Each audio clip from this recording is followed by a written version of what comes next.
और अहमदनगर के जलसे में वो नितेश राणे बोलता है कि अगर उस बाबा के ऊपर कुछ हुआ और किसी ने कुछ कहा, किसी ने कुछ फरियाद की, तो हम मस्जिदों में घुस के मारेंगे, काट डालेंगे। इस तरीके की बात करने वाले एमएलए को उसकी मेंबरी फौरन कानून ने रद्द करना चाहिए और उसको सलाखों के पीछे डालना चाहिए। जब वो एमएलए बने थे तो उन्होंने कौन सी शपथ ली थी कि मैं नागरिकों को काटूंगा, मारूंगा, मैं कुछ भी बोलूँगा? ये शपथ ली थी। एक गिरा पड़ा बाबा हमारे हुजूर की शान में गुस्ताखी करता है और उसके खिलाफ हर समाज का व्यक्ति, मुसलमान अगर बोलते कि ऐसी बातें किसी के धर्म के बारे में नहीं बोलना चाहिए। दूसरे बाबा, दूसरे साधु महाराज भी ये बातें कर रहे हैं। जैसा कि एक 40 गांव के बुजुर्ग जो ट्रेन में जा रहे थे, थाना के अंदर मॉब, उनके साथ मॉब लिंचिंग हुई और ये सरकार जो है फेलवर है।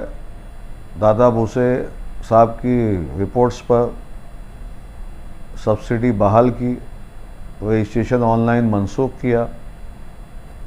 10-15 दिनों से अजीत दादा पवार साहब ने भी उसके अंदर मेहनत की, काम किया। हम सभी का शुक्रिया अदा करते हैं। मजदूर और सनतकारों में झगड़ा पैदा ना करें। इलेक्शन आए जब आएगा, आपका जो भी उम्मीदवार होगा मनपसंद, आप उसको ही वोट देंगे, किसको देना। लेकिन आपस की जो भाईचारगी है और इत्तेहाद इत्तेफाक जो है उसको कायम रखें। हमारे देश के लिए बड़ी अफसोसनाक बात है, हमारा देश लोकतंत्र का देश है, जमहूरियत का देश है और हमारे देश की खूबी है कि भारत रत्न डॉक्टर बाबा साहेब अम्बेडकर साहब ने जो संविधान बनाया, हर भारतीय नागरिक को अपने मज़हब का हक दिया, आज़ादी दी, देश के कानून का सम्मान और पालन करते हुए।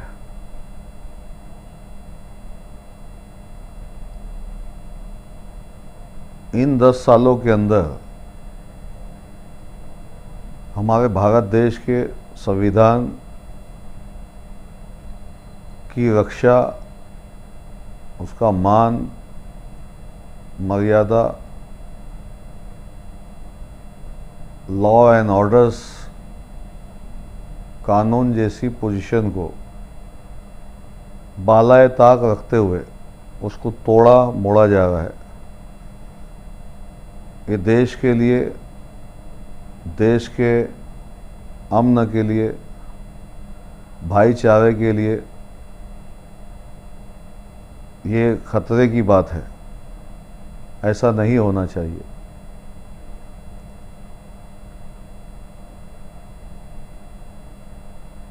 महाराष्ट्र के अंदर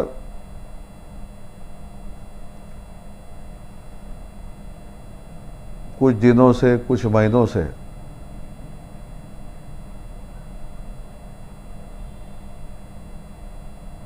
महाराष्ट्र के अमन को, भाईचारा को ख़त्म करने के लिए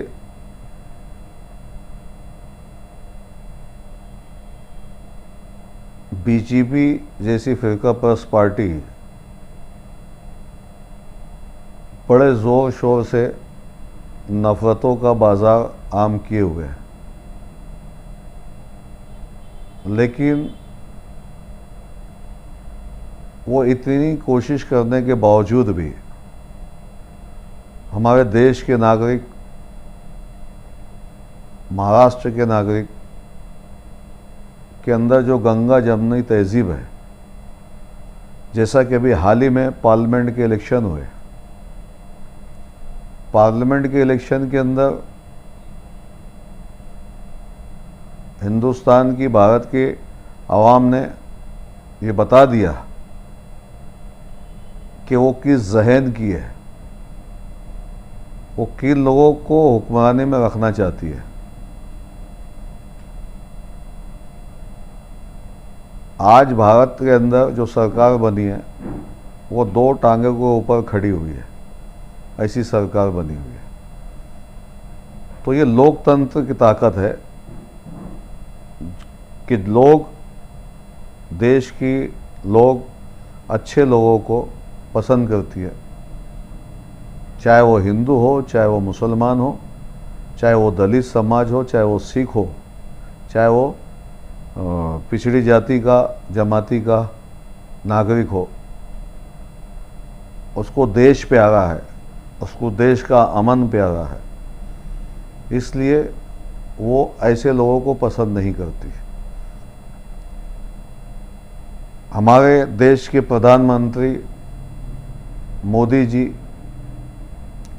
बाहर देशों में जाते हैं, मस्जिदों में घूमते हैं, गांधी जी और बुद्ध जी की बातें करते हैं, लेकिन उनकी पार्टी का एमएलए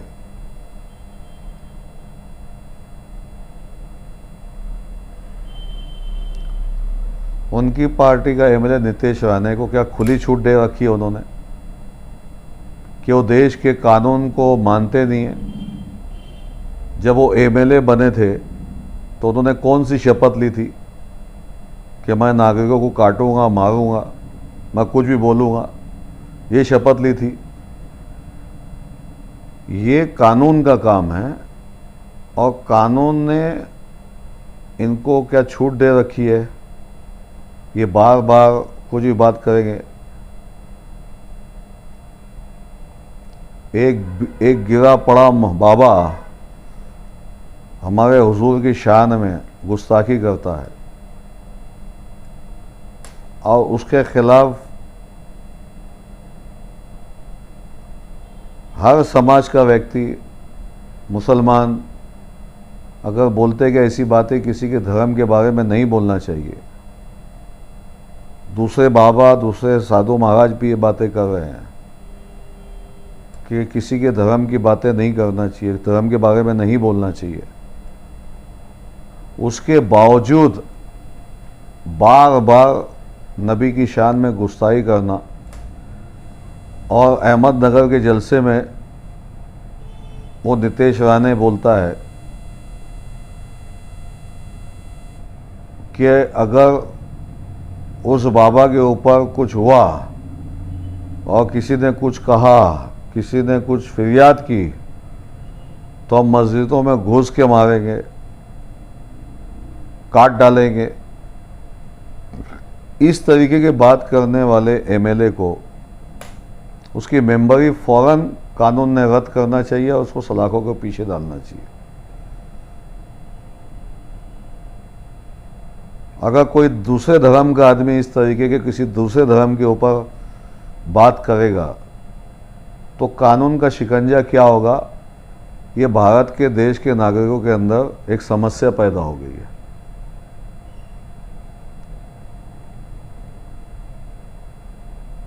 ये सारा जो मामला है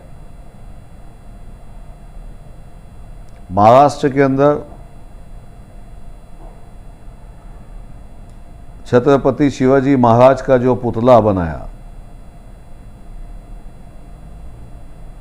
उस पुतले के अंदर भी बेईमानी की गई, भ्रष्टाचारी की गई, वो पुतला गिर गया।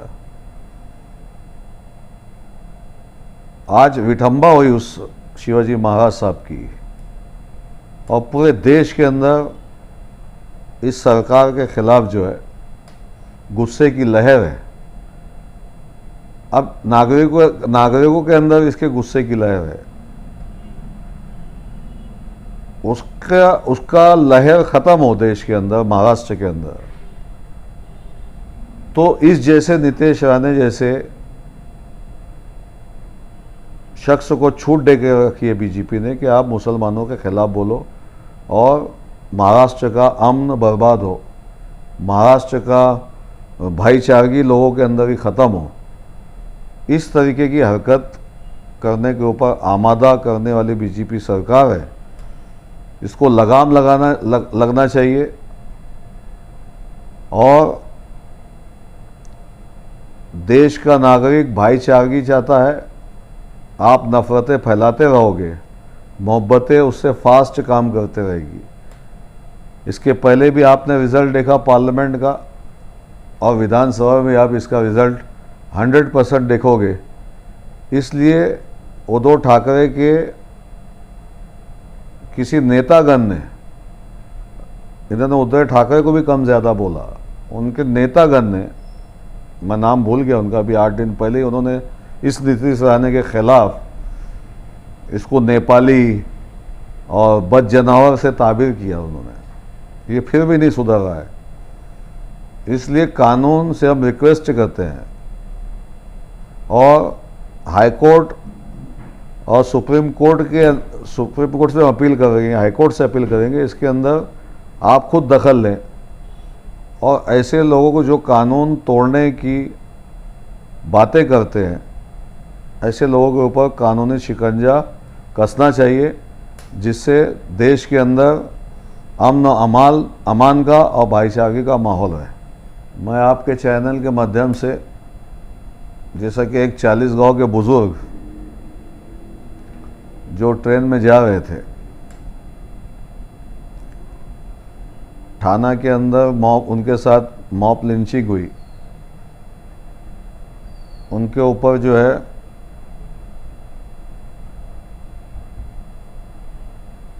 सप्लीमेंट्री चार्ज किया गया और 15,000 रुपये के कैश में जामीन उनको मिल गई। ये बात हमने हमारे पार्टी के जितेंद्र आव्हाड साहब से उसका जिक्र किया और कुछ लोग उनसे मिले भी वहाँ पर। उन्होंने फ़ौरन रेलवे डिपार्टमेंट के जो लेडी ऑफिसर थी बड़ी, उनसे मुलाकात करके उनका जवाब, उस बुज़ुर्ग का जवाब जिनकी उम्र 72 साल की है, उनका जवाब लेने को कहा और उनसे ये कहा कि भाई कोर्ट से आप अपील करो कि जो है मॉब लिंचिंग टाइप है, उनको मारा गया, उनसे लूट मार की गई, ये केस आपने दर्ज नहीं किया। उनके बोलने के मुताबिक उनसे जवाब लिया गया। डॉक्टर जितेंद्र आव्हाड साहब की रहनुमाई पे 1131 ऑर्डर कोर्ट ने उनकी जामीन जो है कैंसिल की और उनको दूसरे गुनाह के अंदर अटक करने की पुलिस को आदेश जारी किया। हमारे इस देश में बुज़ुर्गों की, हमारी माँ बहनों की, बच्चों की, हमारा देश का कल्चर हमें सिखाता है कि उनकी इज्जत करना, लेकिन आज इस कल्चर को भी हम भूल गए। हमारे बाप दादा की उम्र के लोगों के ऊपर हम मॉब लिंचिंग कर रहे, जो कि हमारे देश के कल्चर के ख़िलाफ़ है। ऐसे लोगों के ऊपर कार्रवाई होना चाहिए। देश की जो स्कूलों में बच्चियां पढ़ रही है, हम उसका निषेध भी करते हैं। देश की जो मासूम बच्चियां पढ़ रही है, उसको भी सेक्सी तरीके से स्कैंडल हो रहे हैं, कुछ कॉलेजेस में हो रहे हैं। तो कहीं ना कहीं महिलाओं का संरक्षण जो है, संरक्षण नहीं हो पा रहा है। और एक तरफ सरकार कहती है बेटी बचाओ बेटी पढ़ाओ, ये नारा खोखला साबित हो रहा है और ये सरकार जो है फेलवर है। दूसरी बात ये, बड़ी खुशाइन बात ये है दूसरी कि हमारा मालेगांव शहर और महाराष्ट्र भर के बुनकर हजरात और टेक्सटाइल में काम करने वाले महाराष्ट्र के भर के लोग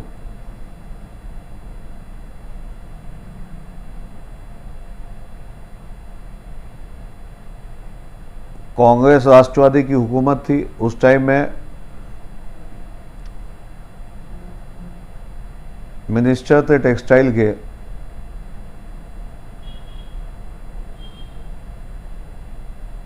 उनसे भी हमने महाराष्ट्र के तमाम ही टेक्सटाइल के और पावरलूम सनतकारों ने मीटिंग ली थी और उनको इस समस्या की तरफ तवज्जो दिलाई थी। 6 महीना पहले आज की जो सरकार है महाराष्ट्र में, उन्होंने टेक्सटाइल पावरलूम के ऊपर एक कमेटी बनाई और हमारे मालेगांव के दाभाडी के आमदार पालक मंत्री दादा भूसे जी को उसका अध्यक्ष सदस्य बनाया। उन्होंने मालेगांव महाराष्ट्र के मसाइल को बगौर सुना, अलग अलग जगहों पे जाकर अलग अलग मीटिंगें ली महाराष्ट्र में। चंद्रकांत दादा पाटिल से 2-3 मुलाकातें हुई पूरे महाराष्ट्र के सनतकारों की। चंद्र दादा पाटिल यहाँ हमने उनको डायमंड लॉन्स में हमने एक मीटिंग रखी, वहाँ पर पूरा बताया, उनको यहाँ पे विज़िट करवाया। दादा भूसे साहब ने रेस्ट हाउस में एक मीटिंग ली बुनकरों के साथ। यहाँ के मालेगांव के आमदार ने उस पर आवाज़ उठाई, ऑनलाइन रजिस्ट्रेशन कैंसिल हुआ। हमने बहुत मेहनत की, मालेगांव महाराष्ट्र के और मालेगांव के बुनकर हजरातों ने, और महाराष्ट्र के सीएम ने दादा भूसे साहब की रिपोर्ट्स पर सब्सिडी बहाल की, रजिस्ट्रेशन ऑनलाइन मनसूख किया और सब्सिडी बहाल की। उसमें 10-15 दिनों से अजीत दादा पवार साहब ने भी उसके अंदर मेहनत की, काम किया। हम सभी का शुक्रिया अदा करते हैं। हम किसी के ऊपर तनकीद नहीं करना चाहते, क्योंकि हम पावरलूम वाले खुद कफिल हैं और ख़ुद काम करना जानते हैं। और जिन्होंने भी हमारा इस काम किया, ये तो बिज़नेस है, पावरलूम की जान है, मालेगांव की जान है, मालेगांव की धड़कन है। पावरलूम चलेगा तो गांव चलेगा, ऐसा भी सबका मानना है। और उसमें सब्सिडी 1 रुपया और 75 पैसा हॉर्स पावर के हिसाब से सब्सिडी मंजूर हुई। हम सभी का शुक्रिया अदा करते हैं जिन्होंने इसमें हाथ बोट लगाया, जिन्होंने काम किया। और दूसरा ये कि मज़दूरों के ताल्लुक़ से भी मज़दूर और सनतकारों में झगड़ा पैदा ना करें। सेठ मज़दूरों का भी देखता है और देखता है कि अल्लाह देखने वाली ज़ात है, अल्लाह सभी को देखते हैं, लेकिन ज़रिया जो है सेठ बनता है। और मज़दूर जब भी काम करता है, सेठ अच्छा होता है तो मज़दूर काम करता है। और मज़दूरों के लिए भी पॉलिसी है, जैसा कि मेंबर ऑफ पार्लियामेंट ने भी कहा कि हम भी मज़दूरों के लिए काम करेंगे। और हमारी एसोसिएशन ने भी कहा कि सरचार्ज हमने उस वक्त जो है, हसन मुशर्रफ साहब हमारी पार्टी में थे और जब वो कामगार मज़दूर थे, जब भी हमने कहा था कि 1% जो है हम हमारे मुनाफे में से देंगे, आप मज़दूरों को दीजिए। तो ये बात जब भी तय हो चुकी थी। और मज़दूर भाइयों से भी गुजारिश है कि वो इस तरीके के किसी की बातों पे ना आए। ये हमारा जो है ताना बाना है, हमको एक साथ मिल करके रहना है। और मालेगांव आपके चैनल के माध्यम से मैं मालेगांव की आवाम से अपील करना चाहूँगा कि अभी असम्बली के इलेक्शंस ज़ाहिर नहीं हुए और हम जो है आपसी के अंदर तनाज़ा पैदा कर रहे हैं, आपसी के अंदर बिगाड़ पैदा कर रहे हैं। ये ना करें। इलेक्शन आए जब आएगा, आपका जो भी उम्मीदवार होगा मनपसंद, आप उसको ही वोट देंगे, किसको देना। लेकिन आपस की जो भाईचारगी है और इत्तेहाद इत्तेफाक जो है उसको कायम रखें। ऐसा होता है कि लीडर अपना कहीं भी एक जगह मिल जाते हैं और हम जो आवाम की शक्ल में रहते हैं, हम एक दूसरे के साथ दुश्मनी कायम रखते हैं। तो ऐसा ना करते हुए जो माहौल मैं देख रहा हूँ मालेगांव शहर का, आपसी रंजिश, आपसी दुश्मनी, ये इसको चोर बोल रहा, वो उसको गाली दे रहा, वो उसको गलौज दे रहा, बड़े दुख के साथ, बड़े अफसोस के साथ मैं इस बात को आपके चैनल के माध्यम से कह रहा हूँ कि उधर भी सब पार्टियां हैं, नदी के उस पार दाबाड़ी मतदार संघ में। आप भी एक चैनल वाले हो और सभी चैनलों से मैं गुजारिश करूंगा कि आप वहाँ पर देखते हो कोई राष्ट्रवादी, कोई कांग्रेस, कोई समाजवादी, कोई शिवसेना, कोई दूसरी सेना, कभी नहीं। वहाँ पे वर्क होता है, काम होता है। इसीलिए वहाँ पे कोई पार्टीवाद नहीं है।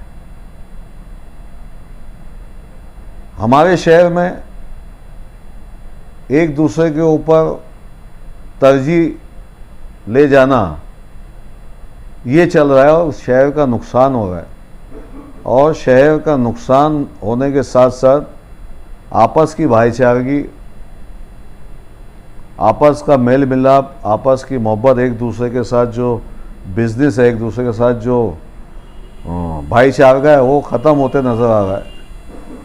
इसलिए मैं चाहूँगा अल्लाह के वास्ते हम इससे परहेज़ करें।